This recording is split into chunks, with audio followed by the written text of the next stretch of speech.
That's how driving your Tesla looks like in a daily life. First, what I need to do is to switch on the Bluetooth. And now my phone is ready to be used as a key for the Tesla. So I'm just keeping the phone just somewhere in my pocket, and I just walk down to my car,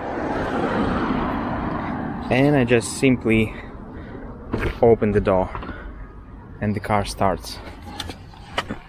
And when I jump into the car and when I press the brake pedal, since the phone is associated with my profile, then it recognizes me and adjusts all of the settings. The wheel, the position of the sitting position, and the mirror position, everything is adjusted according to my profile. So what the driving a new Tesla looks like: when you start, you just need to hold the brake pedal and choose whether you go forward or backwards. I have chosen to go forward, and now I'm ready to start just by pressing the accelerator pedal and adjusting the speed by accelerator pedal only. And in very rare occasions I use the brake pedal. So what is weird about this car is that it doesn't have the stalks under the wheel. So you just need to use the buttons on the wheel to indicate the turn signal. So now, yeah, this is a weird situation. If I indicate the left turn signal, then the camera, the left camera for blind zone appears on the screen, and if I indicate the right turn signal, then the right side blind zone camera appears on the screen. That is very helpful, but it takes a lot of adjustment to get used to using the buttons. I think it took me like a week to get used to be fully comfortable with it, but sometimes even now, since 4,000 kilometers using this car, there are some situations when I feel uncomfortable using these buttons, but it's not a huge problem. Like for me, it's absolutely fine.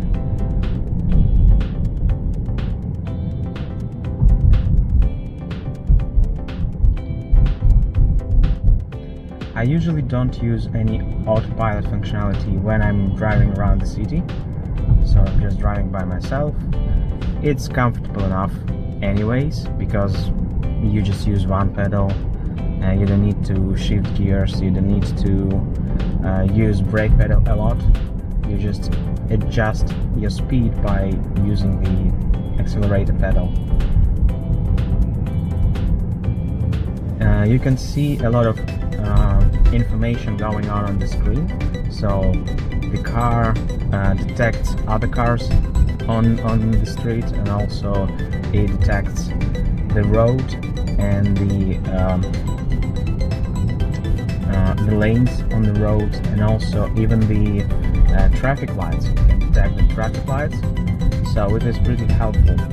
Also, it helps you with some sound indications as well.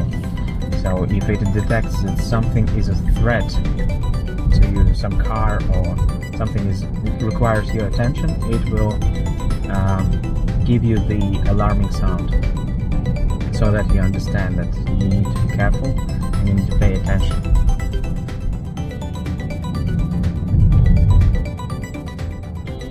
And also there is a speed limit sound, and sometimes speed limit is not detected correctly, especially when inside the city.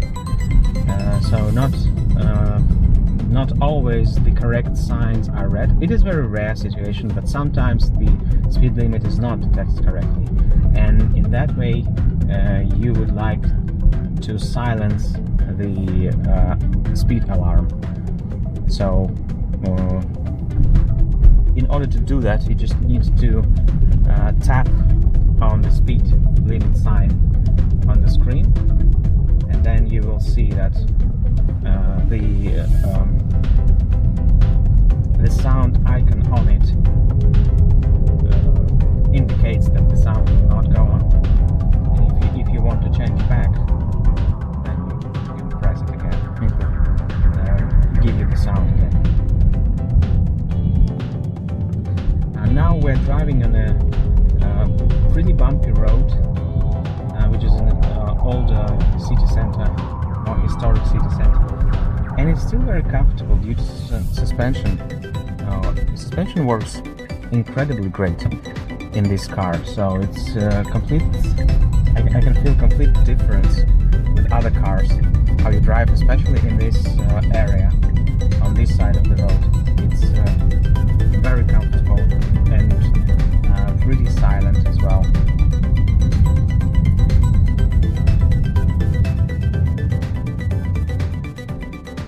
In order to stop, I don't even have to use the brake pedal now, so I just release the accelerator and it eventually stopped because of the regenerative braking.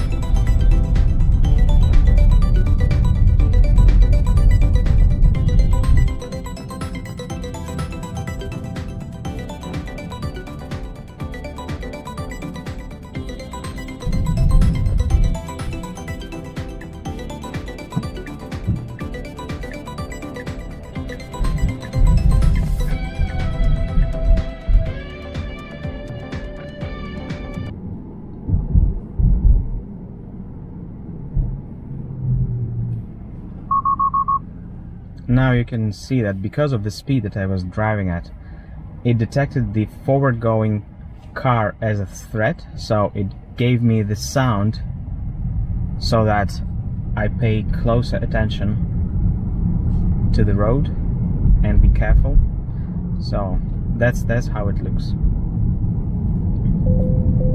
And this is how the speed limit sound sounds. So you can hear that I was going above 30 kilometers an hour, even though in this area I'm not sure whether it is a temporary sign or something. I think the speed limit is 50 here, but I might be wrong. And yeah, we've already passed the intersection, so it should be back to 50 again, but it still goes with 30 and it gives me the sound from time to time. So that's why in most of the cases I do use the silencer.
And another feature that it has is that when you're